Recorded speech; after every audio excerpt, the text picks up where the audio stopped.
오늘 말씀은 룻기 4장 13절에서 마지막 절까지 보겠습니다. 한 절씩 또 교대로 읽도록 하겠습니다. 이에 보아스가 룻을 취하여 아내를 삼고 그와 동침하였더니 여호와께서 그로 잉태케 하심으로 그가 아들을 낳은지라. 여인이 나오미에게 이르되 찬송하리로다. 여호와께서 그날 그에게 본 자가 없게 아니하셨도다. 이 아이의 이름이 이스라엘 중에 유명하게 되기를 원하노라. 이는 내 생명의 회복자며 내 노년의 봉양자라. 곧 너를 사랑하며 7 아들보다 귀한 자부가 낳은 자로다. 나오미가 아들을 싫어하여 죽을 붓고 그의 양육자가 되니 그 이웃 여인들이 그에게 이름을 주되 나오미가 아들을 낳았다 하여 그 이름을 오벳이라 하였는데 그는 다윗의 아비인 이새의 아비였더라. 베레스의 이름이 아니라 베레스는 헤스론을 낳았고 헤스론은 람을 낳았고 람은 암미나답을 낳았고 암미나답은 나손을 낳았고 나손은 살몬을 낳았고 살몬은 보아스를 낳았고 보아스는 오벳을 낳았고 오벳은 이새를 낳았고 이새는 다윗을 낳았더라. 아멘. 이새는 누구를 낳았죠? 다윗. 그럼 오벳은 누구를 낳았죠? 이새. 아, 예. 천재네, 천재. 베레스는 누구를 낳았어요? 아, 여기 없으니까 금방 막히잖아요. 베레스는 누구를 낳았을까요? 헤스론. 예, 헤스론. 이거 만드시는 분이 빨빨빨 잘 찾아가야 됩니다. 세뮤얼 존슨이라고 하는 분이 있어요. 이 영국의 문학 비평가이고 소설가인데 문학가인데 이 세뮤얼 존슨이라는 사람이 한 번은 사람들을 모아놓고 자기 이제 친구들이죠. 유명한 사람들, 영국의 그런 유명한 문인들, 정치인들, 그 다음에 이런 친구들을 모아놓고 얘기를 하나 했어요. 이제 책 이름이나 그 책을 누가 지었는가 이 얘기를 하지 않고 이제 이야기를, 책에 대한 이야기를 하니까 사람들이 너무 재밌어요. 그래서 얘기를 한 20, 30분 했는데 전부 다 그 얘기가 너무 재밌고 그런 얘기가 책 제목이 뭐냐? 그 제목이 뭐였겠어요? 룻기였어요. 룻기를 이제 그 세뮤얼이 이렇게 얘기를 한 거예요. 제목 얘기도 안 해주고 성경이란 말도 안 하고 옛날에 말이야 어떤 한 남자가 살았는데 아들이 둘이 있었거든. 이러면서 얘기를 하니까 이 사람들이 너무 재밌어요. 그래가지고 어디 다른 나라로 갔다가 다시 돌아와가지고 그 다음에 보리밭에서 섬싱을 만들고 타작마당에서 일이 벌어지고 그리고 성문에서 일어나서 이 사람들이 행복하게 되었다는 얘기를 들으니까 야, 그 무슨 영화냐 무슨 책이냐 다 이랬다는 거예요. 여러분 지금 머릿속에 이 룻기가 그려지지요? 네. 룻기 처음부터 들으신 분들은 아마 전부 다 얘기를 할 거예요. 정말 룻기는 참 정말 너무 좋은 책이거든요. 제일 처음 우리 1장에 보면은 3명의 남자가 나와요. 엘리멜렉과 말론과 기론이나 3 남자가 나오는데 이 제일 끝에도 보면 마지막에 보니까 오벳이 이색을 낳고 이색가 다윗을 낳았던 3 남자가 나옵니다. 근데 3 남자가 1장 제일 처음에 보면 다 어떻게 돼요? 죽어요. 근데 여기는 다 누가 어떻게? 누가 누구를 낳았고 또 낳았고 전부 탄생에 나. 죽음과 탄생의 이야기가 양쪽 끝에서 지금 이뤄지고 있는 거죠. 1장에 보면은 3 남자가 죽고 나서 3 여자가 남아서 눈물을 흘리면서 통곡하면서 삶의 가장 처참한 모습을 보이죠. 근데 여기에 보니까 많은 여자들이 그 여자들이 어떻게 찬송할지로다. 여기는 눈물이었는데 여기는 찬송이.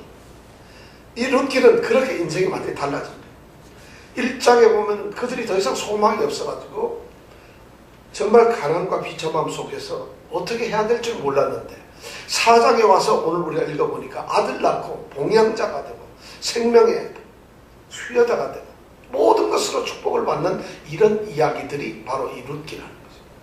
정말 룻기는 이 모든 것이 다 무엇으로 이루어졌을까? 하나님의 은혜로 이루어졌다는 것이죠. 오늘 이 말씀은 이 우리가 하나의 드라마인데 이 드라마를 우리가 만약 보고 나와서 영화를 봤는데 국제시장이 아니고 이 영화를 봤다 이게요. 그럼 처음에 이렇게 보고 나서 오늘 룻기라는 영화를 상영을 했는데 다 보고 오늘 우리가 그 장면이 마지막 끝날 때가 됐는데 딱 보니까 아들도 낳고 막 여인들이 떠들어가니까 그 영화 본 소감이 어떻겠어요? 야, 영화 너무 재밌다 이렇게 되겠어요. 근데 오늘 조명이 바로 영화가 화면이 조금 전까지 3장에서는 성문을 비추고 있었어요. 그 성문에는 남자들이 있어요. 장로들 10명이 이렇게 앉아 있었고 보아스가 있었고 아무개 씨가 또 있었고 그리고 또 구경을 하는 많은 남자들만 묵시글묵시글 하는 그런 성문터였는데 지금 4장에 와서 딱 화면이 딱 보니까 그 사이에 전혀 나타나지 않았던 여인들 그리고 나오미를 쫙 비추면서 무슨 얘기? 여인들이 찬송하리로다 여호와께. 나오미가 아이들을 낳았어요. 축하해요 하면서 전부 축하하는 얘기가 나온다. 그러면서 영화는 출연해가지고 착착착착 나옵니다. 영화는 끝난 거예요. 오늘 영화가 바로 그렇게 끝이 났다는 거예요. 어떠세요? 나오미 이 사건을 이렇게 보면서 느껴지는 게 많죠. 그러면 이렇게 하나님의 은혜를 보면서 하나님께서 이걸 다 하셨다는 거잖아요. 실제로 이 룻기에서는 하나님의 어떤 이야기가 직접적으로 우리가 안 나온다 그랬잖아요. 그런데 우연히 밭에 가고 마침 보아스가 오게 되고 또 마침 보아스가 이 곡식단 제일 끝에 가서 자게 되고 또 마침 아무개 씨가 지나가고 모든 것이 마침과 우연을 통해서 하나님께서 일을 이루어 갔어요. 그래서 룻기에 보면 하나님께서 여호와께서 뭐를 하셨다는 것이 딱 2번밖에 없어요. 1장 6절에 보면 이 남자 이제 나오미와 모든 가족들이 남편과 이 아들들 둘 다 죽고 여자들 셋이 남았을 때 그때 소문을 듣는 게 뭐냐면 여호와께서 그 땅을 돌아보셔가지고 먹을 양식을 주셨다 이런 말씀입니다. 그때 처음으로 여호와라는 이름이 나와서 하나님이 베들레헴 땅에다가 먹을 양식을 다시 말해서 풍년을 주셨다는 거죠. 그런 이야기가 나와요. 그런데 오늘 이 마지막에 보면 또 14절에 보니까 여호와께서 뭘 하셨다. 2번 나옵니다. 여호와께서 모든 것을 하셨다는 게 나와요. 그러니까 이 룻기는 하나님의 은혜 속에서 사는 하나님의 은혜를 우리는 뭐라 그런다 했죠? 헤세드라고 해요. 바로 하나님의 헤세드, 보아스의 헤세드, 그 다음에 룻의 헤세드, 나오미의 헤세드 모든 것이 서로의 친절과 자비와 서로가 사랑하는 이 헤세드 서로가 서로에게 은혜를 베푸는 이런 일로서 이렇게 아름다운 일이 이루어지고 있어요. 사실 이 룻기를 우리가 결론을 내면서 이렇게 보면은 대단한 인물들이 여기에 나오질 않아요. 그래서 거의 우리나 비슷해요. 살아가는 거 보면 별로 뭐 하나님으로부터 능력을 받아가지고 갑자기 성령이 충만해서 뭐 팔뚝이 굵어가 힘을 엄청나게 한다든가 그렇다고 떼돈을 번다든가 아니면 뭐 능력을 발휘해서 수백 명의 어떤 무슨 뭐 적들을 물리치거나 나귀 하나를 가지고 무슨 뭐 1000명을 죽였다거나 이런 얘기는 하나도 없어요. 그냥 밭에서 이삭이나 줍고 그냥 입을 발치에나 뒤지고 거기서 들어가긴 하고 이런 평범한 이야기인데도 우리는 여기에서 이루어내시는 하나님의 일을 보는 거예요. 사실 요셉이라는 사람 보면은 우리는 예수를 믿으면서 보면은 마치 뭔가 대단한 일을 해야 되고 큰 인물이 되어야 된다고 착각을 하는 거죠. 교회에서도 그런 걸 강조를 해요. 우리가 하나님을 잘 믿고 가게 되면 뭔가 대단하게 된다고 생각해요. 그래서 다 요셉이 되고 다 다윗이 되는 걸로 착각을 해요. 그렇진 않아요.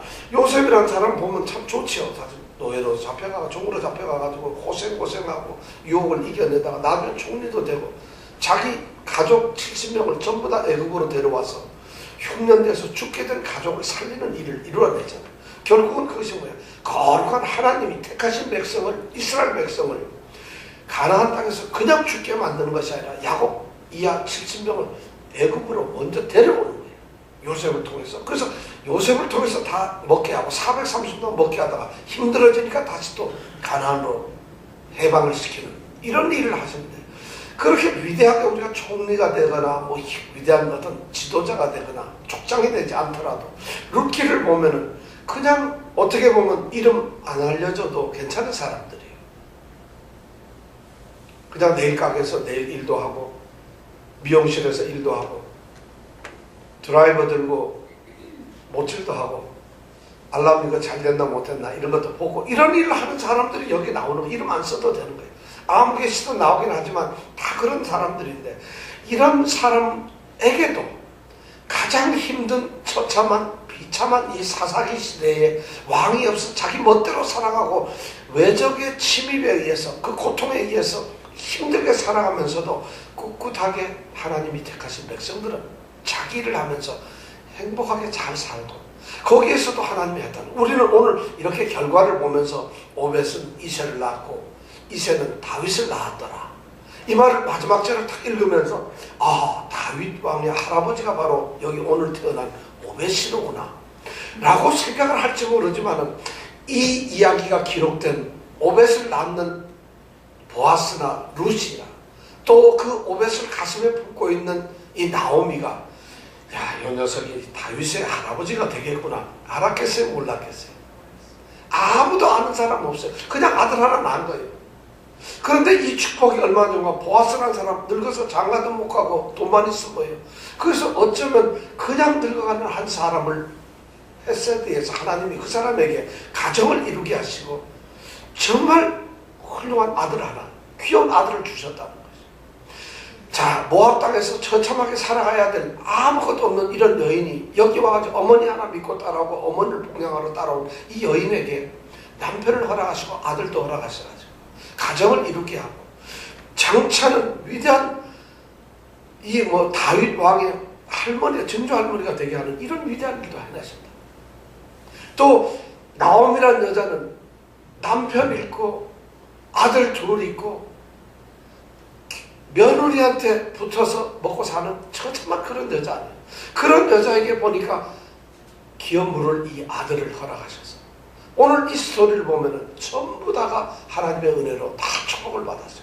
보아스도 나오미도 룻도 전부 다 축복을 받았어요. 엄청난 역사들이 오늘 말씀에 이루어졌다. 하나님의 은혜가 정말 우리를 돌보는 것 같아요. 이런 은혜를 우리가 알고서 살아가면서 그 은혜를 누리면서 살면 얼마나 좋겠어요.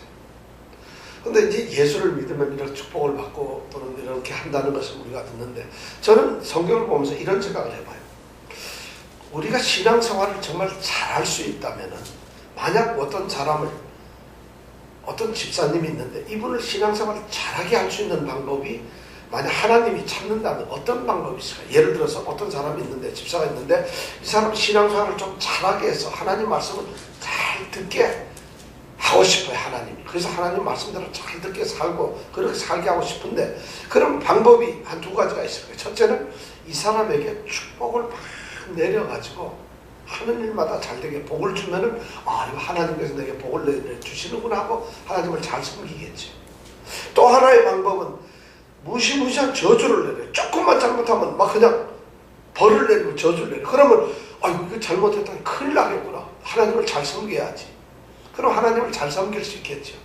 축복을 해도 잘 섬길 수 있고 저주를 해도 잘 섬길 수가 있겠죠. 우리가 여호수아서 배울 때 여호수아가 이스라엘 백성을 이끌고 요단강을 건너가지고 제일 처음에 점령했던 성이 무슨 성이죠? 네? 여리고성. 여리고성을 어떻게 무너뜨렸죠?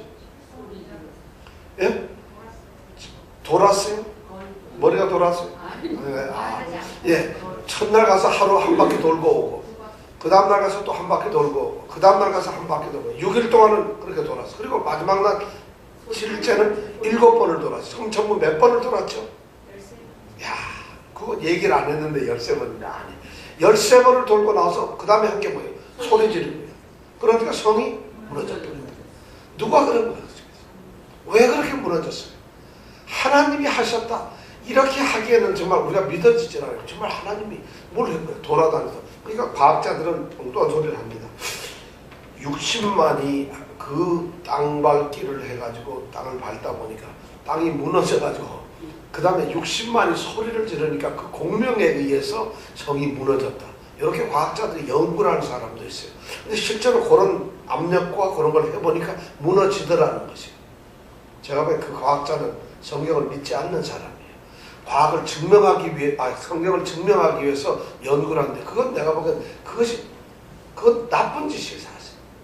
하나님이 하신 거예요. 하나님이 과학에 의해서 하나님은 증명되실 분이 아니잖아요. 그러니까 하나님의 축복에 의해서 여리고성을 무너뜨렸어요. 신바람 나가지고 한 3,000명 내리고 아이성을 공격했죠. 그랬다 어떻게 됐어요? 전말을 해버렸어요. 한 20-30명 남았어요. 그 조그만한 성을. 여리고성에서는 손 하나 까딱 안 하고 대성을 했는데 여리고보다 훨씬 작은 아이성은 3,000명이나 가서 싸웠는데 그냥 대패라고 말았어요. 이 두 가지 사건이 있고 난 다음에 그 다음에 갔던 곳이 어딘가 하면 세겜 땅에 우리가 세겜 골짜기를 갔어요. 거기에 보니까 북쪽에는 산이 하나 있고 남쪽에도 산이 있어요. 북쪽에는 무슨 산? 에발산이 있어요. 남쪽에는 북쪽에는 백두산, 남쪽에는 한라산이 아니고 북쪽에는 에발산이 있고 남쪽에는 그리심산이 있었어요. 에발산은 저주의 산이고 그리심산은 축복의 산이에요. 그래서 저주의 산에 6 이제 지파가 서게 되고 그 다음에 축복의 산인 그리심산에 이제 6 지파가 서죠. 그리고는 여호수아가 거기서 율법을 낭독해요. 신명기에서 말한 대로 율법을 낭독합니다. 낭독하는 게 뭐냐면 에발산 저주의 그 산을 향해서 저주를 이제 이야기를 합니다. 이스라엘이 하나님의 말씀을 듣지 않게 되면은 당하는 게 신명기 27장 28장에 있는 그 율법을 그대로 선포를 합니다. 에발산에다 이제 서 있는 사람들에게서 여호와의 말씀을 순종치 않으면 너희가 밭을 갈아도 곡식을 얻지 못할지어다. 그러면 아멘 이래요. 무시한 얘기죠. 너희가 땅을 갈아도 거기에서 돌이 없어지지 아니할지어다. 아멘. 저주를 하는데도 아멘을 해요. 왜냐하면 지금 이 사람들은 여리고성과 아이성을 무찌르고 지금 가나안 땅을 점령하는 대단한 일을 하고 있거든요. 축복을 받고 있거든요. 그러면 저주를 하는데 그 신명기 27장, 28장 여기에 나오는 저주를 보면 말이죠. 무시무시. 내가 나가도 저주를 받을 것이요. 성읍에 가도 저주를 받을 것이요. 여호와의 말씀을 듣지 않으면 내 광주리가 저주를 받을 것이요. 내 자녀들이 저주를 받을 것이다. 네가 잘못하면 네 아들이 죽을 것이다. 네가 만약 잘못한다면 네 아들이 연병에 걸릴 것이고 내 아들이 잘못하면 막 이런 저주를 하면 그러면 이 저주산에 있는 사람들이 뭐라고 한다고요? 아멘. 그럼 하나님이 그럼 두렵겠어요? 안 두렵겠어요? 그러니까 그럼 하나님 말씀 잘 들어야지. 그렇게 되는 거죠. 네가 주일날 교회를 안 나가게 되면 너는 교통사고가 날 것이다. 그럼 뭐라고 대답한다고요? 아멘. 네가 11조를 안 하게 되면 10분의 9가 없어질 것이다. 그럼 뭐라고요? 아멘. 네가 교회 가서 목사님을 잘 섬기지 않고 목사님한테 함부로 농담했다가는 너희 혀가 굳어질 것이다. 이런 뭐라고요? 아멘 해야 된다는 거예요. 아멘. 그러면 이런 것이 저주를 막 때려댔는데 에발산에 있는 이 사람들이 왜 이런 걸 하냐면 저주를 통해서 하나님의 두려움을 알게 하고 권위를 왜 그런가 하면 저희들이 그 하나님을 보고 놀라고 두려워서 하나님을 경외하도록 만들기 위해서. 그래서 하나님의 명을 어기면 죽는구나 하는 것을 하기 위해서 저주를 하는 에발산의 저주를 하겠다는 거예요. 그리고 또 그리심산을 향해서는 또 신명기 28장에서 축복을 내리는 거예요. 하나님의 말씀을 너희들이 만약 듣고 순종을 하게 되면은 믿고 순종을 하면은 내가 나가도 복을 받고 들어와도 복을 받고 내 광주리가 복을 받고 성읍에도 복을 받고 내 짐승들이 복을 받고 새끼가 복을 받고 밭이 복을 받고 나가도 복을 받고 그럼 이 사람들이 뭐라고 해요? 아멘. 자, 이 말은 왜 선포하겠어요? 하나님의 명령을 순종하면 복을 받는다. 하나님의 명령을 순종하지 않으면 저주를 받는다. 왜 그러냐? 하나님께서는 자기 백성을 사랑하셔서 하나님의 백성인 이스라엘이 하나님을 정말 섬기고 올바른 삶을 살도록 하기 위해서 그렇게 하시는 거예요. 그렇다면은 여기서 질문이 하나 있어요. 여러분 생각에는 축복을 내리면 더 말씀을 잘 들을까요? 저주를 내리면 더 잘 들을까요? 자, 축복을 내려서 막 받게 되면 하나님 잘 믿어야지 이렇게 될까요? 아니면 저주를 내려서 교회 안 나오면 눈이 쑥 빠진다든가 이런 저주를 받으면 하나님 잘 믿어야지 이렇게 될까요? 어느 게 더 여러분 하나님을 잘 믿게 할 것 같아요? 이정은 집사님 뭐 해줄게 좋겠어요? 뭐를 해주면? 저주를. 이정은 집사님 그럼 여기 앉아있지 못해요. 지금 저기 파인론에 가 있어요. 나도 다 그래. 얼마나 무서운 건데 저주를 한다고 생각하면 그럼 하나님 잘 믿겠어요? 그럼 축복을 한다면 잘 믿겠어요? 하나님이 그 축복을 내주면 어떻게 되냐면 그 다음에 사람들이 그 축복에 취해가지고 넘어가서 그 다음에 방탕하게 됩니다. 축복으로 절대 복을 주시옵소서 하면 제가 왜 복을 주셔가지고 하나님이 안 주시는 이유가 좋다가는 큰일 나니까 안 주시는 거예요. 왜냐하면 그나마도 하나님 주시옵소서 요 말조차도 없어져요. 다 했는데 이제 하나님한테 달랄 필요가 없어졌어요. 그 축복이 무서운 거예요 사실은. 근데 저주도 말이죠. 그것도 이렇게 한번 해봐야지 무섭지. 저주도 사실은 지나면 말이죠. 우리가 살인하면 죽는다는데 겁나요? 살인 안 하면 되지. 별것도 아니잖아요. 예를 들어서 살인한 자는 사형에 처한다면 우리 법에도 지금 있잖아요. 사람을 죽인 자, 살인한 자는 사형에 처한다. 그러면 여러분 그 법을 알고서 두렵습니까? 살인하면 사람 죽는데 큰일 났다. 이러고 선하게 사는 사람 있어요? 아니 없어요. 그러니까 저주를 해도 축복을 해도 사람은 달라지지 않더라. 그럼 하나님께서는 축복과 저주의 말씀을 끊임없이 하시면서 하나님의 백성들이 하나님을 따라오기를 원하셨는데 오늘 그것이 아니더라는 것이. 그럼 하나님을 섬기고 하나님을 믿는 그런 뭘까? 축복도 아니고 저주 아니고. 인간의 마음은 얼마나 가락한지요.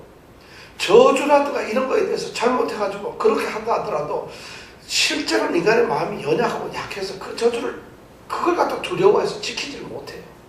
이렇든 저렇든 인간은 핑계를 대게 돼 있어요. 그렇다 해도 인간들은 잘못할 수밖에 없어요. 만약 그렇다면 다 죽었어요. 그걸로 만약 한다면 남아있을 사람이 한 명도 없다는 것이에요. 그럼 하나님의 백성들이 하나님을 잘 섬기기 위해서 축복도 안 되고 저주도 안 하고 뭘로 하겠어요? 뭘로 할까요? 축복으로 해서도 안 되고 저주로 해서 안 되면 뭐가 될까요?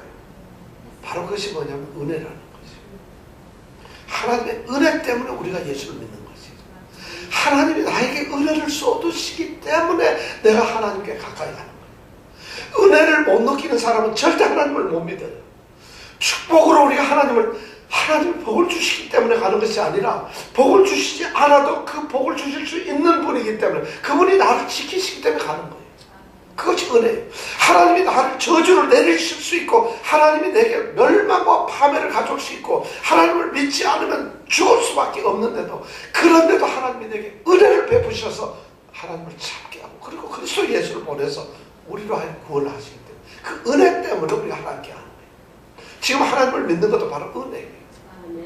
모든 것이 은혜가 아니면 안 돼요.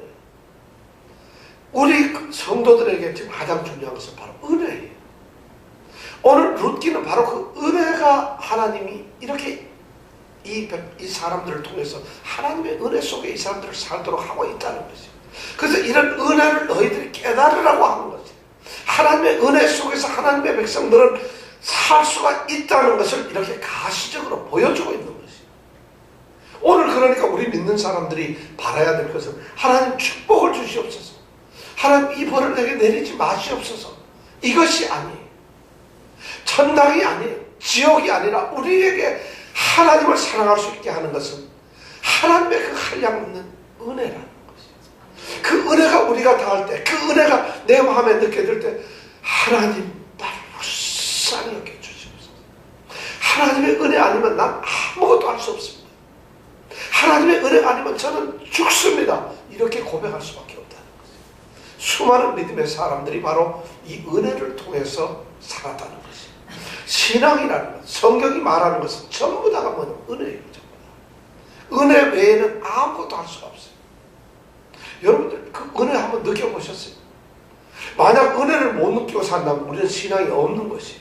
신앙 자체도 그 은혜를 인하여 믿음으로 말미암아 구원을 얻었다 그랬는데 하나님이 주신 그 은혜로 말미암아 우리가 믿음이 생겼고 그 은혜로 주신 믿음을 가지고서 우리가 믿기 때문에 구원을 얻는 것이라는 거지. 그 말씀이 그거예요. 그러면 은혜가 없는데 은혜가 있는 사람의 행동은 믿음이 있는 사람은 하나님을 믿는 행동을 나오겠지만은 은혜를 가지고 있는 사람은 어떤 행동이 가지고 나올까요? 은혜가 있는 사람에게는 어떤 모습이 비춰져야 되겠어요? 모든 것이 다 하나님의 은혜로 이루어진 것이고 모든 것이 하나님의 은혜로 내가 이렇게 되는 것이라고 하는 걸 깨닫고 아는 사람이라면 어떤 삶을 살겠어요? 오늘날 교회의 가장 심각한 문제는 은혜가 없어서가 아니라 은혜를 은혜로 받지 못하는 것 때문이에요. 은혜를 깨닫지 못해. 오늘날도 하나님은 변함없이 우리를 사랑하시는 은혜를 주시는데 은혜를 못 깨달으니까 은혜는 깨닫는 자에게만 오는 거거든. 그러니까 은혜가 없으니까 본인은 은혜를 못 받는다고 생각하는 것이. 그러니까 은혜를 깨닫지 못하고 은혜를 갈구하지 않으니까 오늘날 이런 문제들이 생기고 있다는 것이. 은혜가 회복되었으면 좋겠어요. 우리가 룻기를 끝내면서 이 이름 없는 사람들이 베들레헴이라고 하는 작은 도시에서 시골에서, 베들레헴은 우리에게 유명하지만 사실 작은 동네거든요. 지금도 이 이스라엘이 관광으로 수입을 하는데 예루살렘하고 베들레헴하고 이 거리가 한 10km 정도밖에 안 떨어져 있어요. 가까워요. 예루살렘이 조금 더 오른쪽 위에 있고요. 이렇게 돼요. 예루살렘 위에 있고 베들레헴은 조금 더 아래쪽에 남쪽에 있는데 이게 거리가 너무 가까워요. 차 타고 한 10여 분이면 왔다 갔다 해요. 그런데 관광객들이 어디서 많이 자겠어요? 예루살렘에서 많이 자겠어요? 베들레헴에서 많이. 베들레헴에 아주 5성 호텔이 있어요. 많아요. 아주 좋은 호텔이. 예루살렘에도 많아요. 그럼 관광객들 어디가 자겠어요? 베들레헴에서 앉아요. 가격도 한 3분의 1밖에 안 돼서 앉아요. 왜냐하면 베들레헴에서 자게 되면은 할 게 없어요. 예루살렘은 볼 게 많은데 베들레헴은 볼 게 없으니까. 그래서 베들레헴 이 시장이 관광객을 많이 이제 유치하려고 그런 광고가 나요. 우리는 호텔도 제일 좋은데 뭐가 무료고 그리고 그러니까 값도 3분의 1밖에 안 되고 여기 오게 되면 뭐 예루살렘까지 셔틀버스가 얼마나 옮겨주고 별소리를 다 하는데도 사람들은 예루살렘에 있어요. 요새도 그런데 하물며 옛날에 어떻겠어요? 예루살렘은 도시지요. 베들레헴은 시골이죠. 그 베들레헴에 이름 없이 살아가는 사람들 여인 둘에다가 장가문과 노총각 보았어. 이 사람을 통해서 하나님께서 은혜를 햇새를 베풀어 가지고 이 사람들이 마지막에 보니까 우리로 하여금 미소를 띠게 하고 기쁘게 하는 이런 축복을 받더라는 것이. 결혼을 해서 가정을 이루고 아들을 하나 낳고 그리고 그 아들을 통해서 기업 물자가 되고 행복을 누린다는 것이. 오늘 말씀 보니까 그거 아니겠어요? 정말 이런 것이 생명의 회복까지. 생명의 회복자라는 게 뭐냐면 죽었다가 살았다는 것이 아니라 더 이상 활기가 없고 생명 기쁨도 없는 그런 나오미의 삶에 이 아들이 하나 태어남으로 인해서 완전한 새로운 기쁨을 얻게 되었다는 거죠. 삶이 살아난다는 거죠. 그리고 이제 먹고 사는 문제 모든 기쁨이 완전히 다 헤어진 거예요. 하나님이 일한다. 그러면서 이 하나님께서는 여기에서 그 다음에 일을 이끌어 가신 거예요. 오늘 이 족보가 보니까 이 족보를 여러분 그것이 뭐냐면 족보를 여기다 의도적으로 기록을 해놓은 이유는 바로 이러한 축복이 위대한 하나님의 일을 이루어가고 있다는 큰 일을 이루고 다시 말해서 다윗 왕의 이런 족보의 일을 이루고 있다는 것을 우리에게 말씀을 하고 있는 것이. 오늘 이 족보 한번 가만히 보세요. 여러분들에게 하나 여기 보면 누가 낳았다 전부 이렇게 나와요. 낳았다라는 것은 그 사람이 이 사람을 낳았다는 얘기인데 실제로 성경에 보면은 이렇게 낳았다고 하지만 그 사람이 꼭 이 사람을 낳지 않을 수도 있어요. 자, 베레스라고 하는 사람을 볼까요? 베레스 제일 처음에 여기 오늘 보니까 족보가 보니까 18절에 베레스의 세계는 이러하니라. 베레스의 족보는 이렇다는 거예요. 베레스는 누구의 아들이죠? 유다의 아들이에요. 유다는 누구의 아들이죠? 야곱의 아들이에요. 야곱에게 아들이 12명 있는데 그 중에 네 번째 아들이 유다고 그 유다가 낳은 아들이 누구냐면 바로 베레스예요. 자, 그러면 유다는 야곱이라고 하는 사람을 한번 생각해 보자. 야곱. 그러면 야곱은 요셉의 아버지이니까 애굽에 잡혀갈 때 그때는 유다가 있었을 거예요. 그죠? 그러면은 자, 이 베레스를 낳은 것은 애굽에 가기 전에 이미 낳았어요. 그럼 애굽에서 생활이 몇 년이죠? 430년 동안 노예 생활을 했어요. 그럼 430년 그 전에 이미 베레스라는 사람은 태어났어요.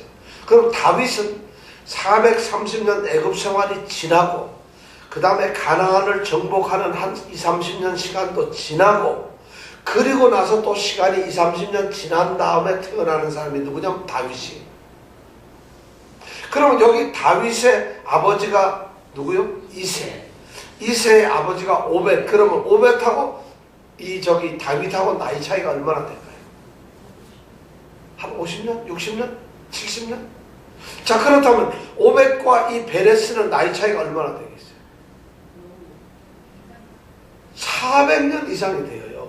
그러면 한 세대가 거의 100년씩 돼야 돼요. 한 사람이 100년이 딸이 하나 나고 하나 한 50, 최소한 80년은 있어야 돼요. 그죠? 그렇다면은 이 족보가 좀 잘못됐죠. 그러니까 성경에서 나오는 족보를 이렇게 보면은 누가 누구를 낳았다는 것이 꼭 그 사람을 낳았다는 것이 아니라 그의 조상이라는 것이에요. 근데 반드시 낳은 경우도 있고 아닌 경우도 있어요. 그러다 보니까 이걸 계산을 잘못해가지고 창세기부터 오늘날까지 역사가 얼마나 됐느냐, 몇 년 됐을 것 같아요. 아담이 우리보다 몇 년 전에 살았을까요? 한 7,000년 조금 안 되기 전에 살았어요. 성경학자들이 누가 누구를 낳고 아들이다 이걸 계산해 보니까 그렇게 돼요. 근데 우리 단군 할아버지는 우리보다 몇 년 전 사람이냐면 5,000년 전 사람이에요. 그러면 단군 할아버지는 거의 아담하고 거의 뭐 한 1,000년 차이니까 같은 수준이에요, 사실은. 아브라함보다 훨씬 빠른 사람, 뭐 이렇게 되는 거예요. 골치 아픈 거예요, 사실 이거 보면. 그런데 성경학자들이 특히 창조과학 하시는 분들이 그걸 계산해가지고 7,000년이다 지구의 역사가 오는데 사실은 성경은 그렇게 계산할 수가 없는 거예요, 사실. 성경적으로 보면은. 왜냐면 이 낙고가 그런 의미라는 거죠. 근데 오늘 그래서 다윗의 조상 이거 보면 18절부터 22절 보면은 베레스서부터 다윗이라고 하는 이 족보를 썼는데 여기에 족보에 나오는 사람이 좀 몇 명인 줄 아세요? 몇 대인 줄 아세요? 빨리 한번 찾아보세요. 18절부터 자 22절까지 해서 이 족보가 전부 세대가 몇 사람이 나오는가 한번 찾아보세요. 자, 한번 생각해봐요. 베레스, 그 다음에 누구죠? 자, 제일 처음에 베레스, 그 다음에 헤스론, 그 다음에 람, 그 다음에 암미나다, 그 다음에 나손, 그 다음에 살몬. 계속 나가나요? 예, 살몬 다음에 보아스 다음에 오벳 다음에 이세 다음에 다윗. 몇 명? 예, 딱 10대가 나와요 여기에. 그렇죠? 야, 이거 10대가 나오는 거 꼭 외워두세요. 근데 왜 10대를 했을까? 10이라는 숫자가 성경에 너무 중요해요. 완전한 숫자이기 때문에 의도적으로 다윗을 하기 위해서. 왜냐하면 베레스보다 이게 베레스의 세계가 아니에요. 베레스의 아버지 누구? 유다가 더 유명해요, 사실. 그럼 유다의 세계로 해서 11개를 만들어야 되는 건데 그러진 않는 거예요. 그럼 유다보다도 더 훌륭한 사람은 누구예요? 야곱이에요. 그러면 야곱의 세계 이렇게 만들어야 되지 않겠어요? 그런데 성경은 이 10이라는 숫자가 중요하기 때문에 의도적으로 이렇게 만들어서 10번째 10이라는 것을 다윗을 만들기 위해서 이렇게 만들어 놓은 것이에요. 그리고 요 중간에 조상들이 많이 있을 수도 있는데 의도적으로 10명을 만들어 놓는 것이에요. 요걸 여러분들이 성경을 그렇게 이걸 모르면 또 조금 뭐 성경적으로 안다 해서 우기는 사람들이 많아요. 그렇게 우기면 안 된다는 것이죠. 근데 다윗은 10번째에 나왔어요. 그런데 7번째는 누굴까요? 7번째 한번 누군가 찾아보세요. 네, 보아스예요. 7이라는 숫자가 또 완전한 수예요. 여기서는 보아스와 다윗을 의도적으로 지금 키워놓고 있는 것이에요. 보아스를 통해서 이제 다윗이 태어났다는 것을 강조하기 위해서. 보아스가 사실은 여기 있는 살몬이나 베레스보다 훌륭하진 않아요. 사실 그럴 수가 있거든요. 그런데도 의도적으로 이 족보를 쓴 사람은 그런 것을 강조하고 있는 것이에요. 여러분들도 하나님이 의도적으로 예수생명교회에서 강조하기 위해서 이병택 이러고 나서 그런 사람이 되어야 된다는 것이에요. 이거 굉장히 중요한 것이에요. 족보를 갖다 의도적으로 이렇게 만들어 놓고 있다는 것이죠. 하나님께서 성경을 기록하도록 한 이 저자들에게 대충 기록하는 게 아니라 바로 이런 굉장한 하나님의 뜻을 갖다가 성경에 담고 있다는 것이죠. 우리 성도들이 바로 적어도 하나님 족보의 이름이 올라가는 사람들이 되기를 원합니다. 특히 여자분들 여기 보세요. 참, 여기 보니까 이 족보에서 살몬이 누구를 낳았다고요? 보아스를 낳았죠. 그죠? 살몬이 보아스를 낳을 때 살몬이 보아스를 낳았는데 보아스의 엄마가 누구라고요? 기생 라합이 가나안 여인이잖아요. 외부 여인이죠. 기생 라합. 여리고 손에서 정탐꾼을 도와줬던 기생 라합이 바로 보아스의 엄마잖아요. 자, 그러면 보아스가 오벳을 낳았는데 오벳은 엄마가 누구죠? 오벳의 엄마는 누굴까요? 예? 루시죠. 그렇죠. 뭐 한참 생각할 것도 없죠. 보아스가 오벳을 낳았는데 오벳의 엄마는 루시죠. 보아스가 룻을 통해서 낳았어요. 룻은 어디 여자예요?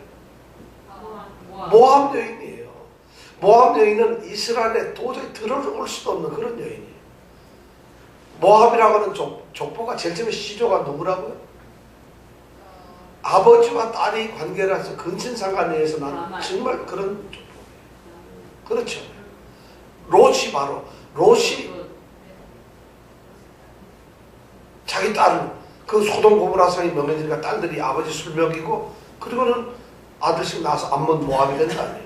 그런데 이런 다시는 이스라엘 백성이 안 될 수밖에 없는 그런 사람인데 라합이나 루시 여기 족보에는 안 나왔지만 숨어있는 여인들이 있다는 것이 우리 성도님들도 바로 그렇다고 이 가나안 여인이 되라는 건 아닙니다.